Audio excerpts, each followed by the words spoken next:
is Ty with Ty the Dog Guy on the Daily, and I was thinking of a story yesterday because I had to go to the airport to pick up a dog, and it reminded me of my last time at the airport coming back from a trip.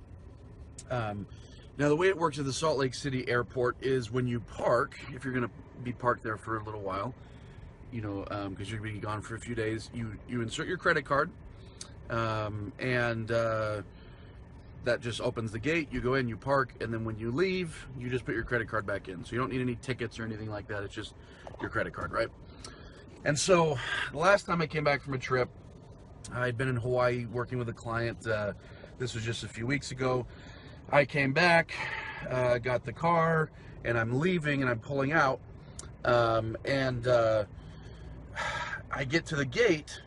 Now, at this time of day, it was early in the morning. Well, it was like 8 or 9 in the morning or something like that.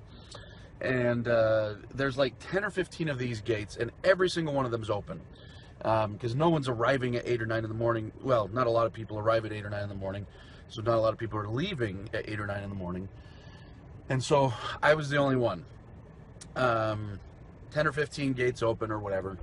And as I pull in, I go to pull out my credit card so I can put it in the little machine thing. And I realized, oh shoot, my credit card's in my wallet's in my luggage is back there. So I get out, and as I get out, another car is leaving, and they pull up right behind me. And in my mind, I'm like, what? What are you doing? Why would you pull in right behind me? There's literally 10 or 15 of these things completely open, and every one of them has a sign that says open, or what is it? I don't remember what it says. It says like credit accepted, or I don't know. But every single one of them is open.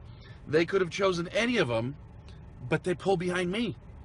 And as I'm like getting out of my car and I'm going back and I'm rummaging in my luggage and things like this, I see the husband in the car like throw up his hands in frustration, like, I can't believe I'm having to wait for this.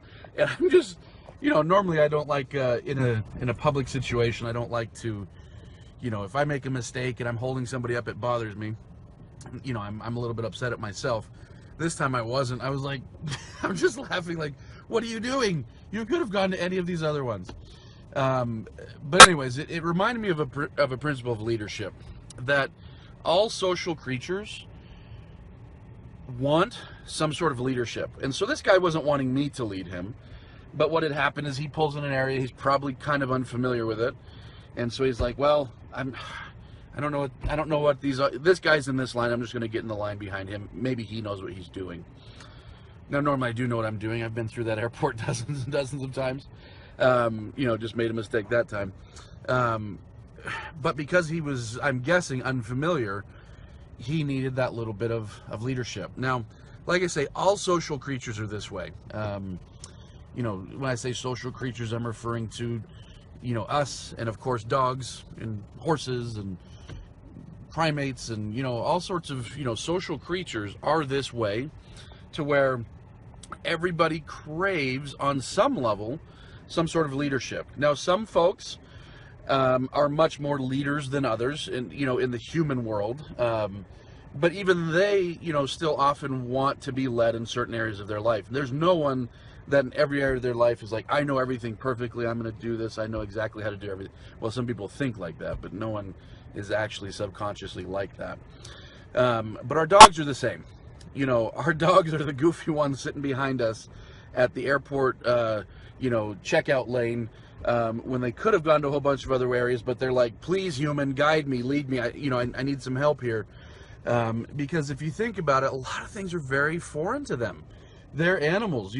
We as humans, we're born into this domesticated world, and we're raised in it, we understand it because we communicate with each other. Our dogs, we're the lifeline for them. They're requiring and craving this leadership from us. Now, not in every single thing, not in every component of their life are they like, hey, tell me exactly how to do this. We don't need to be micromanagers to be leaders, for the most part.